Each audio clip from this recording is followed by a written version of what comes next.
लोकशाहीचा बुलंद आवाज, रिपब्लिकन वार्ता, महाराष्ट्र। पैठण तहसील कार्यालयात दिव्यांगांचा छळ, हयात प्रमाणपत्रासाठी दलालांकडून जबरदस्ती, अपंग वृद्ध विधवा यांची आर्थिक फसवणूक, घरपोच सेवा देण्याची मागणी।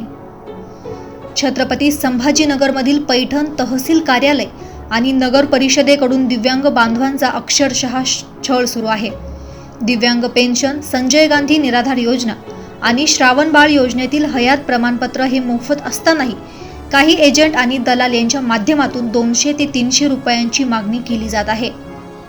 परिणामी दिव्यांग, विधवा, परित्यक्त्या, वृद्ध नागरिकांची सर्रास फसवणूक होत आहे।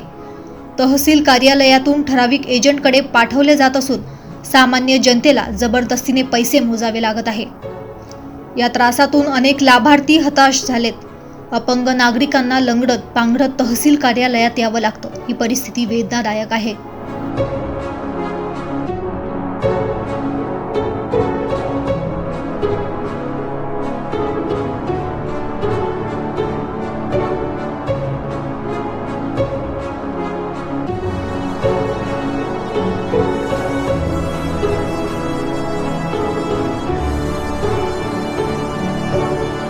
तहसीलदारांनी तात्काळ हस्तक्षेप करून दोषी अधिकारी, कर्मचारी आणि दलालांवर कठोर कारवाई करावी आणि अपंग तसेच गरजू लाभार्थ्यांसाठी घरपोच सेवा सुरू करावी, हीच समाजाची मागणी आहे।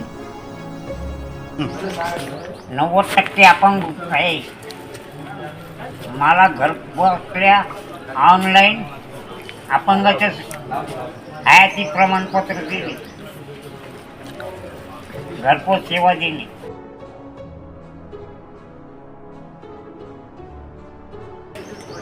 तुम्ही किती चक्रा मारला, कावापासून येतात, तुम्हाला त्रास काय? 4 दिवसापासून मी चक्रा मारतो तलाठी ऑफिसमध्ये, तलाठी काही दिसत नाही।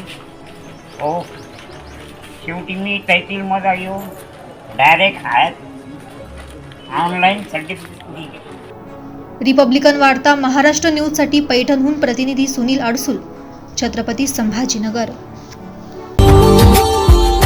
Subscribe now and press the bell icon. Never miss an update.